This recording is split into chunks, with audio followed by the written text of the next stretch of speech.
365일 동안 본인의 그 소리를 녹음을 해서 토크나 NFT화를 해서 그거에 대한 소유권을 파는 뭔가 10%를 이자로 받는데 그것도 암호화폐로 받는다. 약간 이러한. 안녕하세요. 오늘은 블록체인 업계에서 일하고 계신 분을 모셔봤습니다. 자기소개 부탁드립니다. 네, 안녕하세요. 저는 정아름이라고 하고요. 사업기획이랑 사업개발 업무 진행하고 있습니다. 네, 반갑습니다. 인터뷰에 응해주셔서 정말 감사합니다. 네. 그러면은 일단 좀 시작하기 전에 이 블록체인이 뭐 정확하게 어떤 건지 간단하게 좀 설명 좀 부탁드릴게요.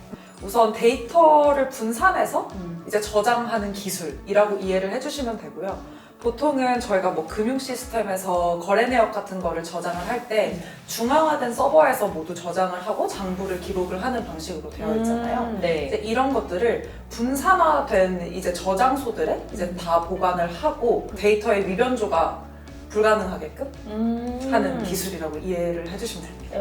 그러면 암호화폐라고 요즘 말하는 그런 거랑 뭐 어떻게 연관되는 거예요? 체인이라고 그럴까요? 이 서버를 구동시키기 위한 베이스 코인이 이제 암호화폐다라고 이해를 해주시면 돼요. 예를 들어서 뭐 데이터를 기록한다 아니면 이 데이터가 진짜임을 증명한다라고 했을 때 이거를 증명을 해주는 사람들이 있잖아요. 네. 그럼 그 사람들은 사실 보상을 얻지 않고서야 그걸 해줄 이유가 없잖아요.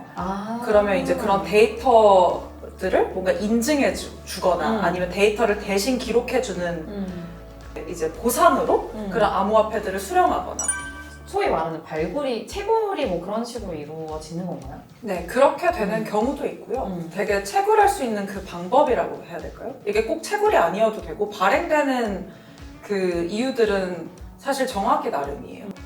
서비스에 네. 제가 뭔가 기여 활동을 했어요. 이 서비스는 그로 인해서 뭐 매출을 올렸어요. 그 플랫폼은 뭔가 트래픽이 발생을 하고 그거로 뭐 광고 수익 등등이 발생을 하겠죠. 뭔가 그런 것들에 대한 매출을 이제 실제 기여자들한테 다시 재분배해주는 그런 용도로도 암호화폐가 사용되는 거죠. 꼭 근데 네. 이렇게만 사용되는 게 아니라 이 네. 블록체인 기술이라는 것 자체는 정말 다양한 사용성이 있어요. 그래요? 네. 어떻게 또 사용될 수 있어요? 뭔가 전자결제 이런 용으로 암호화폐가 사용되는 경우도 있잖아요. 근데 그거 말고 뭔가 데이터 위변조를 뭐 방지해야 되는 산업들, 예를 들어서 전자계약이라든지 아니면 뭔가 소유권 인증이라든지, 예를 들어서 또 NFT라고 대체 불가능한 토큰이라는 게 나왔어요. 뭐 들어보셨을 수도 뭐에 주는 있는데 말이에요? 이게 non-fungible 토큰이거든요. 그래서 대체 불가능한 토큰이라서 이게 되게 핫했던 이유는 뭐냐면 아트워크 같은 게 있잖아요. 네네. 그런 것들을 이제 NFT화를 시키는 거예요. 토큰화를 시켜서 파는데 그게 막 몇십억의 거래가 되고, 근데 이런 뭔가 실물 기반의 자산을 NFT화를 시킬 수도 있지만 사실 디지털 상에서만 존재하는 자산을 토큰화를 시키는 경우도 있거든요.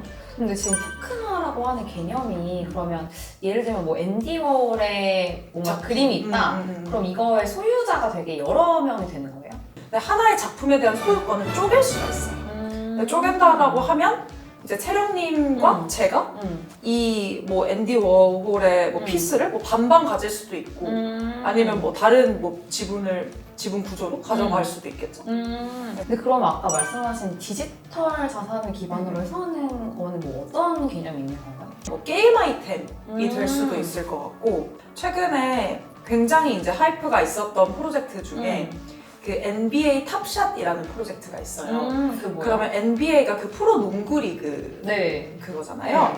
그 NBA 그 경기들의 그 하이라이트 클립들을 네. 토큰화를 시켜서 그 팬들한테 그 토큰을 판매를 한 뭔가 그런 선수 카드들 같은 것도 네. 토큰화 시켜서 판매를 하는 구조도 있고요.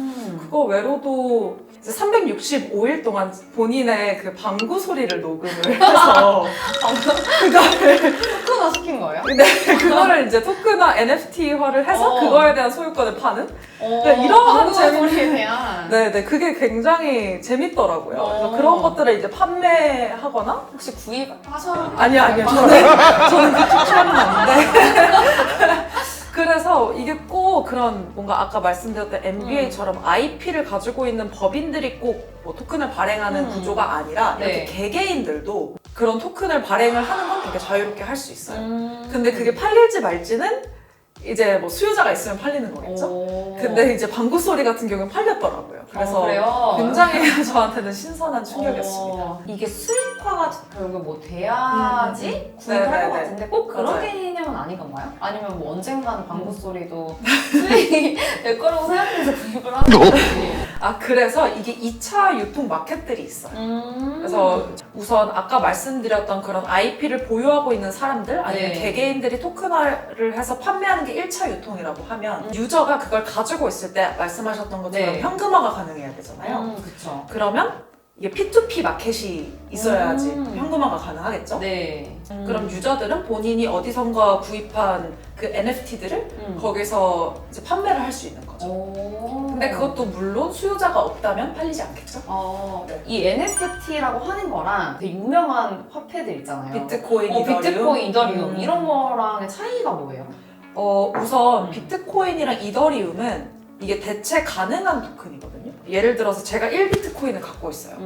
채령님도 1비트코인을 갖고 있어요. 네. 우리가 이걸 바꾼다고 해도 사실 동일한 가치를 가진 그냥 1비트코인일 뿐이잖아요. 그러니까 모든 비트코인의 가치가 똑같은 거라는 거죠? 네, 같아요. 네. 그래서 이게 저한테 있든 다른 사람에게 있든 뭔가 거래소에 있든 이건 다 같은 가치를 가지고 있는 서로 그리고 호환이 가능한 네. 그런 거죠. 제 10,000원이랑 채령님 10,000원이랑 같은 거잖아요. 그런 화폐처럼. 느낌. 네. 그런 느낌인 거고 NFT는 대체가 불가능해서 예를 들어서 뭐 마이클 조던의 카드를 50장을 발행을 했어요. 근데 이거는 1번부터 50번까지 넘버링이 붙어 있는 거예요. 첫 번째 발행된 건 조금 더 가격이 비싸고 뭐 만약에 마이클 조던의 뭐 백넘버에 해당하는 뭐 토큰은 더 비싸고 그러니까 이런 게 있거든요. 약간 팬심에 따라서 그럴 수도 있는 거네요. 네네네네. 그래서 이거는 그 동일하게 마이클 조던의 이제 토큰이라고 하더라도 네. 이게 첫 번째 발행된 거, 50번째 발행된 건 다른 토큰이에요. 어떻게 수요자가 사냐에 따라서도 그냥 값어치가 달라질 네. 수도 있고. 네네네. 그럴 수 있는 거죠. 근데 그러면 암호화폐가 사용될 수 있는 서비스가 굉장히 여러 개라고 하셨는데 예를 들면 뭐 어디에 사용될 수 있는 거예요? 우선 대표적인 게 결제 수단일 것 같아요. 네. 페이팔에서도 이제 네. 암호화폐를 뭐 결제 수단으로 활용할 수 있게 한다. 네. 최근에는 이제 테슬라, 일론 머스크도 테슬라. 네. 테슬라를 비트코인으로 살 수 있게 하겠다라고 얘기를 했었잖아요. 오. 덕분에 비트코인 가격이 많이 올랐죠? 소비자로서 뿌듯해 보이시네. 그렇게 이제 결제 수단으로 사용되는 게 되게 대표적인 이제 사용처고요. 네. 이런 암호화폐들을 결제 수단으로만 사용을 하는 게 아니라 네. 금융 상품들 저희 굉장히 많이 있잖아요. 그쵸. 예를 들어서 뭐 제가 한 100만 원어치를 스테이킹 해놨다라고 네. 했을 때 네. 뭔가 10%를 이자로 받는데 그것도 암호화폐로 받는다. 약간 이러한 이제 투자 상품들도 있어서 네. 네. 장기 투자를 하시는 분들 같은 경우에 예를 들어서 이더리움을 제가 장기적으로 가지고 뭐 있고 싶다라고 했을 때 사실상 가만히 있으면 이 이더리움 같이 상승하는 정도만 제 이익이 되는 거잖아요. 그쵸. 근데 그런 뭔가 디파이 상품들에 내가 예치를 했다라고 했을 때는 어차피 홀딩하고 있을 거기 때문에 예치해 놓는 건 똑같고 그로 인해서 이자 수익도 얻을 수 있으면 사실 더 좋은 거잖아요.